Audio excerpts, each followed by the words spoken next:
We are in Hollywood, Florida for the occasion of the grand opening of the Church of Perpetual Life. Inspired by the concepts of Prophet Nikolai Fedorovich Fedorov, the Creator's plan is for mankind to develop technologies that will facilitate the transformation of life into an environment of perpetual duration. Its members and friends would like an institution that leads people to bond and feel that they are part of an important group of efforts. And that's exactly what the Church of Perpetual Life hopes to achieve, and of course to defeat aging and disease. This new church is here to celebrate life, and we will learn more following these messages. Health is a state of complete physical, mental and social well-being, and not merely the absence of disease or infirmity. It's a basic human right, essential for a long and happy life, and something we all strive for. Thanks for coming and welcome to our first service, if you will, here at the Church of Perpetual Life. Ladies and gentlemen, it is my extreme honor to be your officiator here this evening in what is a most historic occasion.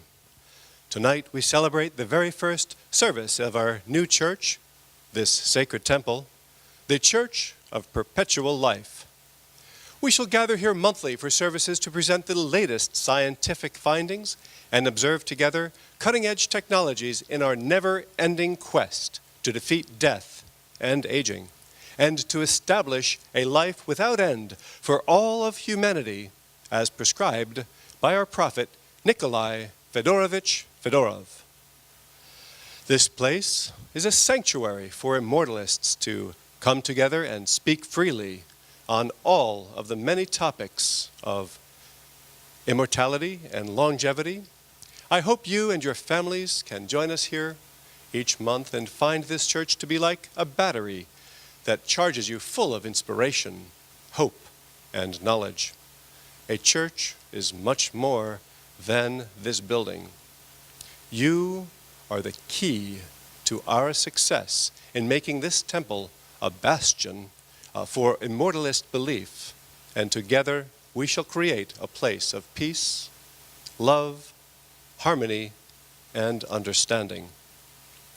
We can create a paradise here on earth, and as Prophet Fedorov wished, we can divert human energies away from war and sickness and famine and achieve the common goal to protect all of humanity from natural and man-made disasters.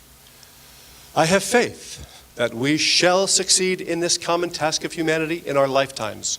And now it is my pleasure to introduce to you our speaker this evening.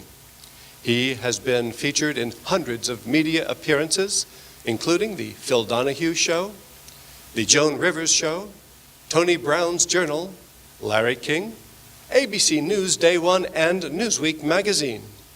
So let's give a healthy and hearty welcome to our speaker tonight, Mr. Bill Falloon. Thank you so much, Neil. You know, there's an aspect of humanity that is so self-evident that it does not require an explanation.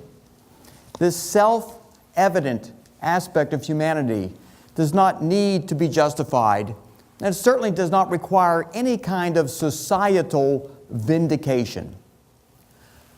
No one can rationally argue that illness is preferable to good health. No one can rationally argue that involuntary death is preferable to vibrant life. An increasing number of people are refusing to accept the concept of involuntary death. These individuals are rebelling against the societal and scientific inertia that is robbing us of our youth, our health, and our very existence. Now, human beings, unfortunately, have a flaw. This flaw enables them to accept the most abhorrent traditions. Abhorrent traditions such as degenerative disease, aging, and death as something that's inevitable and therefore necessary, merely because that's the way it's always happened. Now, the founders of the Church of Perpetual Life recognize that people erect psychological barriers against the acceptance of new ideas. not only do people have difficulty understanding the societal value to a radical novel technology, but they conjure up all kinds of imaginary, cynical scenarios where they somehow think that a major breakthrough, a major technological advance will create a problem, simply because it's going to change the way things have always been. We like to use analogies to try to explain our position, to validate our position. And one easy analogy to talk about is how skeptics looked at train travel. The fear was if human beings traveled at a rate of speed that was too fast, they would suffocate. And as locomotives continued traveling faster and faster, and people walked out of those locomotives alive, still breathing, well, that whole theory was disproven, and it fell by the wayside. Now, we believe that in the future, people are going to look at the degenerative diseases that we suffer with today, the so-called inevitable aging process, the involuntary death. They're going to look at that as a relic, something that they're grateful that they don't have to contend with, because we, hopefully in this society, this generation, took some initial steps to stop it. The Church of Perpetual Life has been established to fill a modern-day gap. The church will unite like-minded individuals. We're going to teach scientific rationality and accelerate the Creator's plan for mankind to develop technologies that will facilitate the transformation of life into an environment of perpetual duration. A founding tenet of this church is that indefinitely extended, healthy human lifespans are not only desirable, and I'd hate to think that anyone would argue against that concept, that indefinitely extended, healthy human lifespans are not desirable. We see them as being utopia. But they're also attainable. Indefinitely extended human lifespans are attainable. And they're what the Creator intended for mankind to accomplish. Now, on the screen, you can see on each side of me there, you see a picture of a book. It's a rather rare book right now. It was written about a prophet named Nikolai Fedorov. The name of the book is What Was Man Created For? And according to the prophet Fedorov, man was created to achieve the common goal of humanity, which is to develop technologies that will result in universal salvation. Those books, by the way, are very hard to come by. If you go onto eBay, they cost about $3,000. We're hoping to obtain the publication rights, so we'll have them sitting in all the pews in your future visits here, and that everyone can have a copy of them. Because Fedorov truly was a prophet. And in his time in Russia, famine was a major concern. If the harvest did not yield enough food, people went hungry. People starved. And Fedorov didn't understand why mankind wasn't devoting more technology to figuring out how to more productively grow food. He said it was possible. And unfortunately, in his era, mankind was more involved in war, discord, sloth. He viewed it as sinful that mankind did not devote more energies to resolving the problems that were creating unnecessary death. So we're going to talk a little bit about Fedorov's doctrines during this presentation, and we're going to talk about some modern science, and we're going to see how these merge together. And I want to thank people, by the way, for showing up tonight. I know you had a lot of other activities you could have been engaged in. I mean, there are bowling alleys out there. There's movie theaters. You could have been sitting in front of your TV or in a loud nightclub, or maybe just glued to your computer screen. But what we're trying to do is bring people together to create a common cause so that we can develop and accelerate the technologies that we know inevitably will occur, but we'd like to see them occur in our generation. So what I'm going to do tonight is show you something that's never been displayed in public before. First time you're going to see something. We're going to flip right now to the second screen here. What you're looking at is a brain of a 45-year-old woman. She's alive, by the way. This is a SPECT scan. This measures metabolic activity. And what you're going to see in this brain is areas where there's very little metabolic activity occurring. You see these two little holes right here? Those are areas where there's very little blood circulation, very little cellular metabolic activity. This is the top of her brain. It should be all filled in, by the way, but what you see here is a cavern. This is areas where her brain is not functioning very well.